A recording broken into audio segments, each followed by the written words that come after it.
No último meetup lá que a gente falou lá, o Michel fez um método que era para pegar o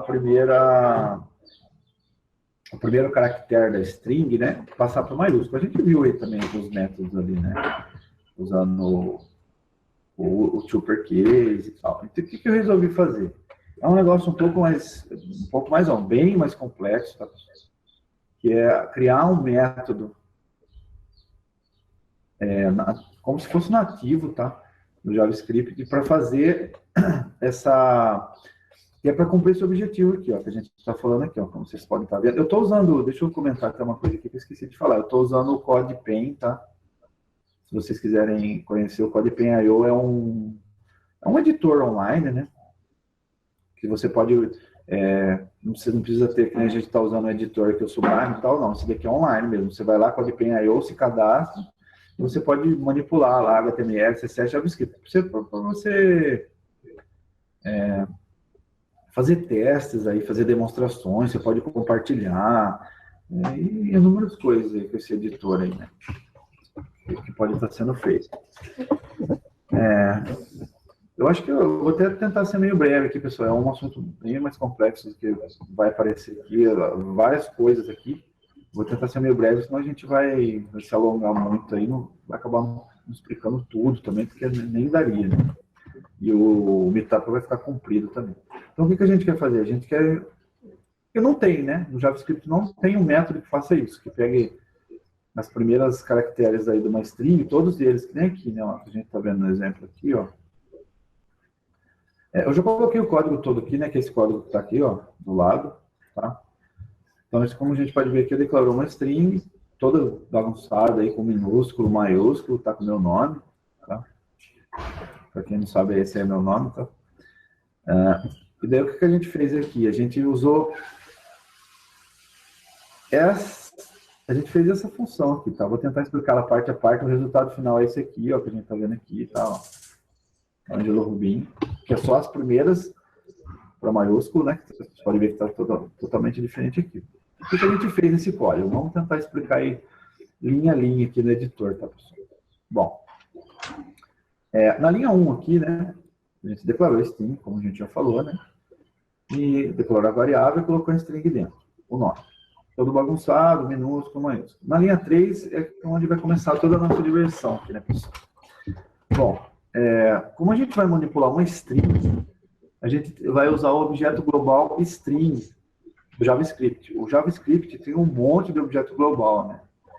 Para a gente manipular todo tipo de coisa que a gente precisar, tá? Então, só para dar uns exemplos de objetos globais, tá, pessoal? A gente tem um array, tem um object, tem um math, que é matemática, né? Quando você precisa fazer cálculos e outras coisas. Tem o objeto função, né? Para você criar funções e tal. Number também, para manipulação de números, cálculos inteiros e tal. E tem 1 milhão de outros, tá? Se vocês quiserem dar uma olhada, depois do link, esse e muitos outros aqui, mostra todos os muitos outros aqui, ó. Se vocês quiserem dar uma olhada depois, vai lá para o site da Mozilla, tá? Então vai ter inúmeras coisas aqui para vocês dar uma olhada, tá vendo? Tem todos esses daqui, ó. Bom, enfim, não vamos se alongar, depois se vocês quiserem dar uma olhada com calma, é só entrar no... Minha voz está acabando, mas vamos lá. Beleza, e como que a gente faz isso? Mesma coisa, tá, pessoal? Encadeamento, ó. A gente vai pegar esse objeto global string, a gente vai usar prototype. Isso aqui também é uma outra coisa, pessoal, que seria legal, se vocês tiverem interesse, dar uma olhada, que seria... O prototype, ele é... Como que eu poderia se dizer? Ele faz herança, tá? Então, a gente, como você pode ver aqui, ó, a gente vai fazer herança. O que quer dizer herança? A gente está pegando esse objeto global do JavaScript, que já existe lá no JavaScript, no core, né, no núcleo do JavaScript, que já tem um monte de métodos lá dentro dele e está estendendo, está criando uma herança. É um pouco complexo, tá, pessoal? Acho que, não sei se isso aí é bom ir atrás para dar uma lida. Então, a gente está herdando. A gente fala, ó, pega esse objeto global string aí, com esse monte de método que ele já existe aí, que eu vou criar um. Eu quero criar um que faz uma coisa específica para mim, né? Como o Xeret lá faz específico, o uppercase para maiúsculo, to lowercase para minúsculo, a gente vai criar um método daqueles como se fosse nativo lá de JavaScript, tá, pessoal? Depois você pode usar na sua aplicação inteira aí, que ele vai estar disponível como todos esses outros métodos estão disponíveis para a gente aí na aplicação inteira, globalmente fala, né? JavaScript ele trabalha no navegador de forma global, você pode usar ele em qualquer página que você tiver, você vai usar os mesmos métodos, eles vão funcionar iguais. É isso que a gente está fazendo, criando um novo método. O JavaScript ele é uma linguagem prototípica, né, pessoal, que baseado em protótipos, né? Ele é baseado nessa herança mesmo, né? Beleza. Acho que superficialmente, acho que deu. Não sei se está dando para pegar, Michel. Se tiver alguma dúvida, vai perguntando, hein, Michel? Porque às vezes é dúvida de outras pessoas, talvez a gente vai tentando responder. Isso daí acho que o pessoal vai ficar com bastante dúvida, porque para entender o que você falou aí, para entender o que você falou, eu teria que conhecer orientação a objetos, essas coisas. Então o pessoal vai ficar bastante com dúvida mesmo. Realmente. Para saber o que é herança. Isso, é. Pô, é verdade. Novato não vai. Mas é mais para não ficar em branco que a gente abordou lá. Já que a gente acabou abordando, eu falei, não vamos deixar em branco, vamos criar essa fagulha aí, né? Quem ficar em dúvida, um dia a gente vai chegar nisso aí, mas vai demorar um pouco. Ficar em dúvida, pode postar ali, que às vezes a gente pode abordar o assunto, de repente, sei lá. Sim. Mais para frente e tal. Mas futuro, né? Vamos dizer que isso é só para criar uma duvidazinha em você, para você ver que o negócio não é brincadeira. Para mostrar o que vem pela frente. O negócio não é brincadeira, não. Então, beleza, a gente vai estender esse objeto global, né, e criar um método novo aí, que é esse método que a gente quer que ele faça a conversão aí para maiúsculos só das primeiras letras, né, que é bem complicadinho fazer isso, né? Na mão, o Michel acho que mostrou, se vocês quiserem dar uma olhada nos bitapos anteriores, o Michel chegou a fazer alguma coisa na mão lá, né? Tem até o código aí no GitHub. Não. Quando a gente está aprendendo, cara, nada é inútil, eu não acho. Eu acho que é interessante ir por caminhos ruins para descobrir que depois tem os caminhos melhores. Beleza. Então, eu me baseei no método do PHP, que já existe. No PHP tem esse método, tá? Que chama UseWords. E que também pode ser visto aqui. Eu deixei os links, tá, pessoal? Só ir acompanhando o artigo e olhando os links, né? Que o PHP é uma linguagem de servidor, né? O Michel trabalha com uma linguagem de servidor aí que é o Java. O PHP é uma linguagem de servidor como tantas outras aí, né? Java, PHP, Python, Ruby, enfim, né? Quando você for trabalhar lá de servidor, você vai ver que tem todas essas linguagens aí, beleza. Então, me baseei... Vamos chegar lá também. Nós vamos chegar a comentar alguma coisa.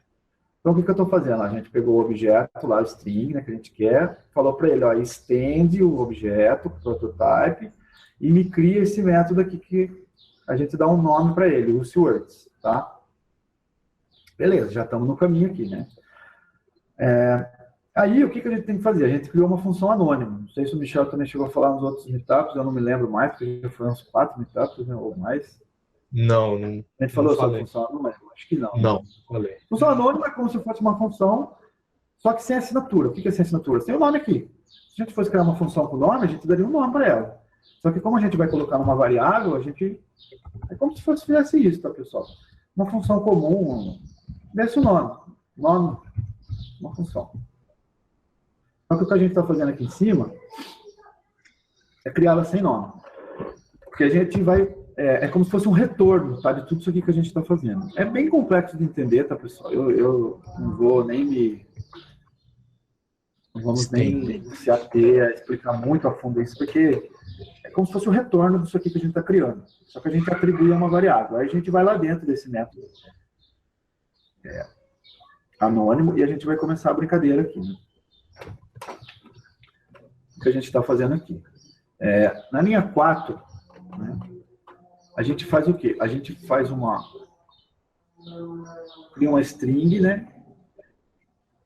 E aqui vai entrar uma outra coisa um pouquinho complexa de explicar, que é contexto. Você chegou a explicar contexto? Não. Lá também não, né, Michel? Ainda não. Vai ser osso. Contexto é uma das coisas mais importantes que tem, né, cara? Eu nem sei, eu tô até com vergonha de passar por cima aqui disso, cara. Importantíssimo. Eu vou tentar explicar razoavelmente. Cara. O DIS, cara, ele se refere a contexto, cara. Por exemplo, se eu declarar uma variável no contexto global aqui, quando você cria um script, você está no contexto global. Se der uma variável A aqui e der um valor para ela, né? Qualquer bobagem. Eu estou no contexto global. Só que como eu estou dentro da função anônima, a gente cria um escopo. A gente isola escopo, cara. Tá? O que é isolar escopo? O que tiver aqui dentro não escapa para fora. Você não consegue acessar o que está dentro dessa função anônima, cara. Ela está isolada ali dentro. Então, o que a gente está fazendo, a gente está dentro desse escopo. O DIS é isso. O DIS é uma palavra reservada, tá, pessoal, do JavaScript, como o var, como o let, que a gente está usando aqui, que a gente vai ver depois. O let é uma nova forma de declarar variáveis no JavaScript. Depois a gente vai ver também. Então, aqui juntou uma coisa assim, uma complexidade bastante grande de coisas para explicar, mas vamos indo aí, conforme der. Então é isso, o A foi criado no escopo global. Esse DIS aqui, é como se a gente estivesse falando para ele, ó, pega essa string que está de fora, no caso, está no escopo global, tá? E transforma ela para to lowercase, tá? Então a gente está pegando essa string aqui de fora, que é depois, esse use word a gente está usando aqui embaixo, tá vendo, pessoal? A gente usou encadeamento aqui com ele na string, ó. Então ele está falando, ó, pega esse cara aqui no encadeamento, isso lá dentro, esse use word aqui, e pega essa string e converte para minúsculo, tá? Que é o que ele fez aqui. Por que a gente está fazendo isso? Porque a gente pode ter uma variação aqui na nossa string, tá? Às vezes a string não vai vir bonitinha, nem tudo minúsculo, nem tudo maiúsculo. Então a gente toma esse cuidado de converter tudo para minúsculo, para a gente partir do zero, como se padronizasse, certo? A string está toda bagunçada aqui, como vocês estão vendo, tem maiúsculo, minúsculo, blá. A gente padroniza, para a gente sair de uma posição confortável, para a gente ter segurança, falar, não, agora está todo mundo dentro do minúsculo. Beleza. Aí a gente entra numa parte também complicada aqui, pessoal, que é expressões regulares. Eu separei a expressão pura aqui dentro, tá? Eu criei uma variável nova aqui, dei um nome para ela RE, que é Regular Expressions em inglês, tá? Eu abreviei, porque senão ficou um nome muito gigante. Em português é a expressão regular. E só passei a expressão, só para vocês terem uma ideia, isso aqui, só a expressão, tá? Então aqui dentro, pessoal, isso aqui tem que ser analisado item por item. Eu não vou explicar também, tá? Se vocês quiserem dar uma olhada, eu deixei um link aqui, ó, expressões regulares,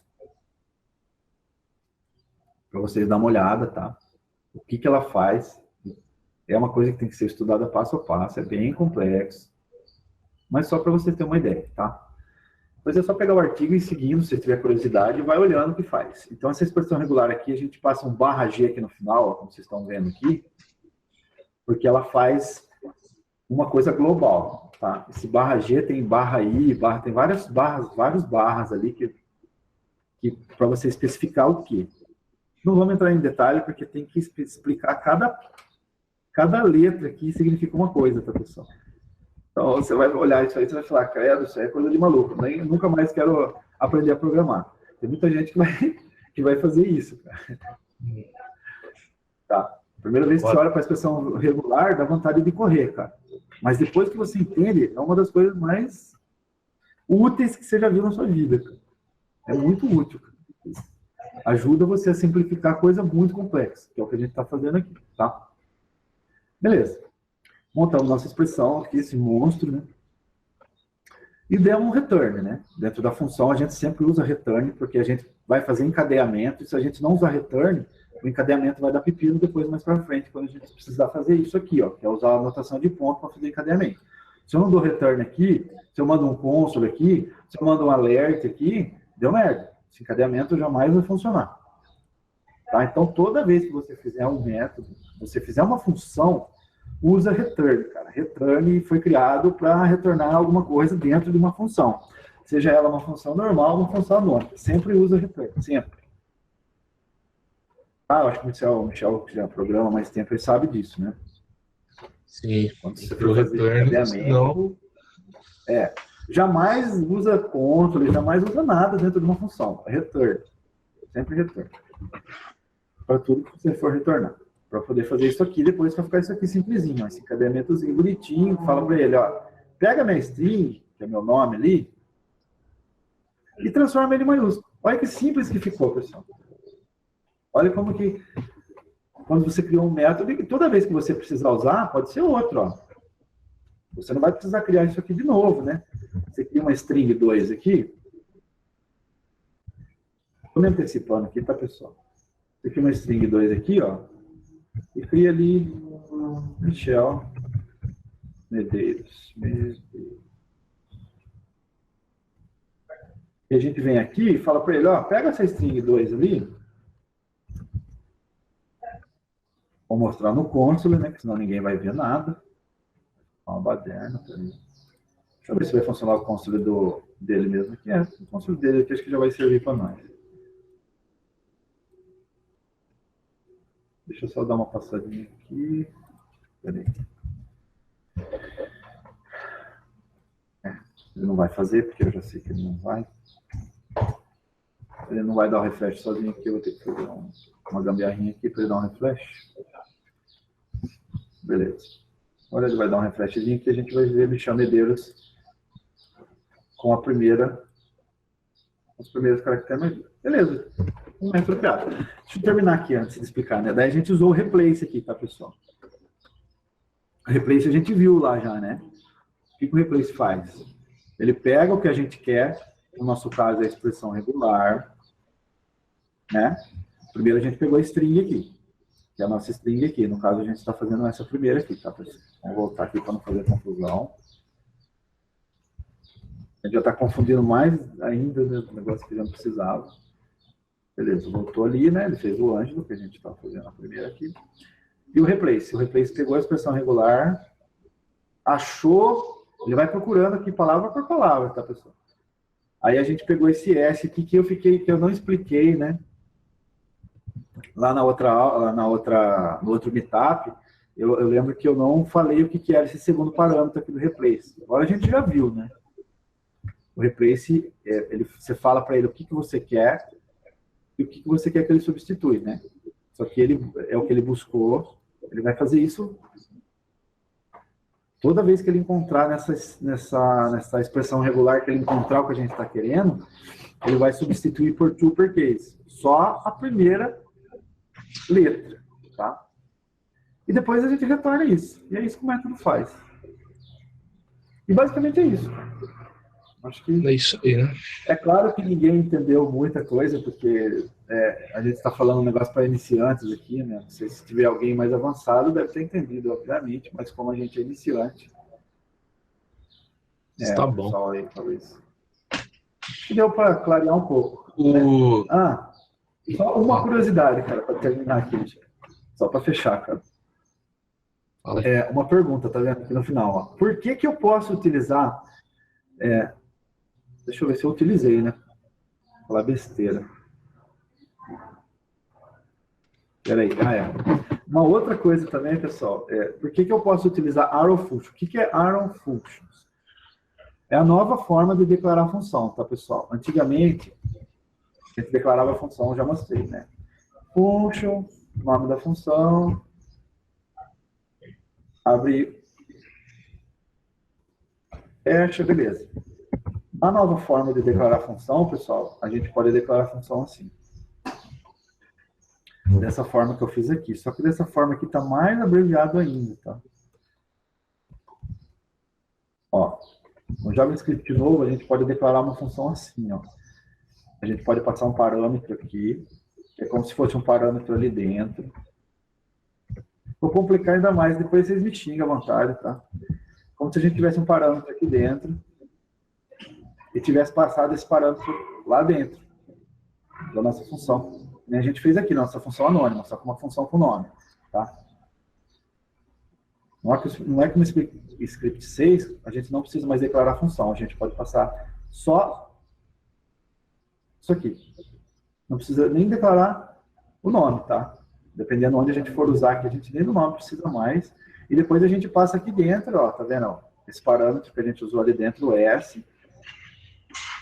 Como se a gente estivesse fazendo isso aqui, ó. O passo a passo aqui vai confundir todo mundo, mas eu vou mostrar porque, infelizmente, eu falei ali e vou ter que mostrar. Tá? É como se eu estivesse passando isso aqui dentro da função normal nossa, eu estou passando aqui dentro, ó. Então, a gente usa esse arrow function, que é função flecha, né? Que tem a ver o nome, né? Porque parece uma flecha isso aqui.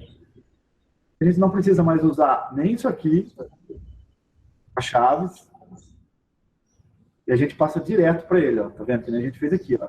Aqui está mais abreviado ainda, que quando a gente tiver só um parâmetro, a gente nem isso aqui precisa passar, pessoal. A gente pode fazer isso aqui, ó. Olha que legal que ficou no novo JavaScript. Eu sei que eu confundi muito mais, mas é só para falar o que eu acabei de usar ali. Então, por que aqui em cima eu estou usando função anônima? E aqui embaixo eu estou usando o arrow function. Então, eu poderia falar, não, eu quero usar os dois, eu quero usar aqui em cima igual aqui embaixo. Por que um está usando de um jeito e o outro de outro, se já pode usar assim? Então, a explicação é o seguinte. Ele não passa esse contexto diz quando a gente utiliza dessa nova forma aqui, ó. Sabe, diz contexto. A gente não consegue passar o contexto na função declarada dessa forma aqui, ó. Tá? Que é da nova forma. Que é mais abreviada ainda, né? Que é a forma mais abreviada possível. Então a gente não consegue passar o contexto diz, e sem o diz a gente não faz nada, porque a gente está usando o diz aqui, ó. Tá vendo? Então não daria certo. Bom, basicamente é isso. Eu acho que deve ter complicado. Acho que nem o Michel chegou a olhar isso aí ainda, né, Michel? Não, isso eu nem vi ainda. O Michel chegou a ver isso. Já é uma coisa futura, tá? Eu só comentei porque eu fiquei de explicar e, de repente, se tiver alguém mais avançado aí, já fica a explicação aí, tá? Legal. Pra entender tudo o que aconteceu ali.